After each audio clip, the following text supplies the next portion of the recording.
While mental illnesses affect both men and women, men accounted for 3/4 of the UK deaths by suicide in 2018.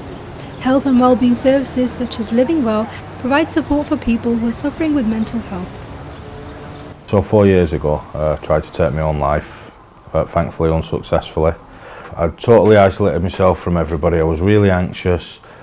You think, oh, people must be better without you in their lives because they're not bothering with you, when in reality it's you that's excluding them, but you don't see that at the time. You're very irrational.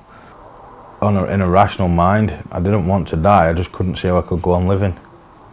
And there's a big difference. People don't understand the difference. There is a big difference between wanting to die and not wanting to live. I felt like I was in hell as it was, so I just thought, you know, things can't get any worse. Put a rope around my neck, stood on a stool, and I was actually smiling, and I stepped off the stool.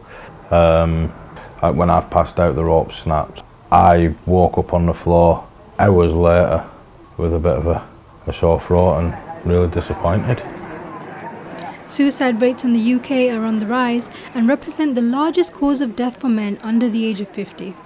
In 2018, a study on Statista shows that since the year 2000, men have consistently had a higher suicide rate than women, with almost 3 times more men committing suicide each year. To look at me, 6'2", full of tattoos, 18.5, 19 stone, you know. People expect you to be a tough guy, I think. Whatever problems you have, stay with yourself. It's not. I don't think that many years ago it was socially acceptable for men to say how they felt and how they thought. I do think men are less likely to speak, and I think in young lads it's a macho thing.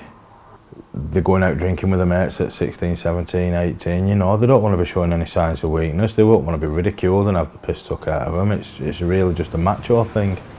When I was referring to the secondary care team, the psychiatric nurse, I wanted to be treated like a person, not treated like a disease. Yeah.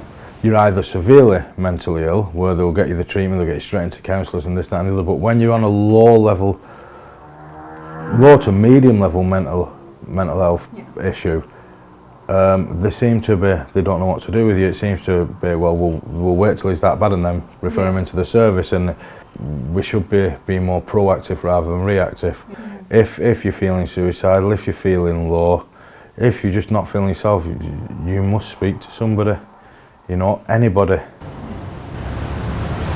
In 2019, the NHS committed to investing £2.3 billion in local mental health services each year as part of its long-term plan. This is Khadija Rizvi reporting for Keys News.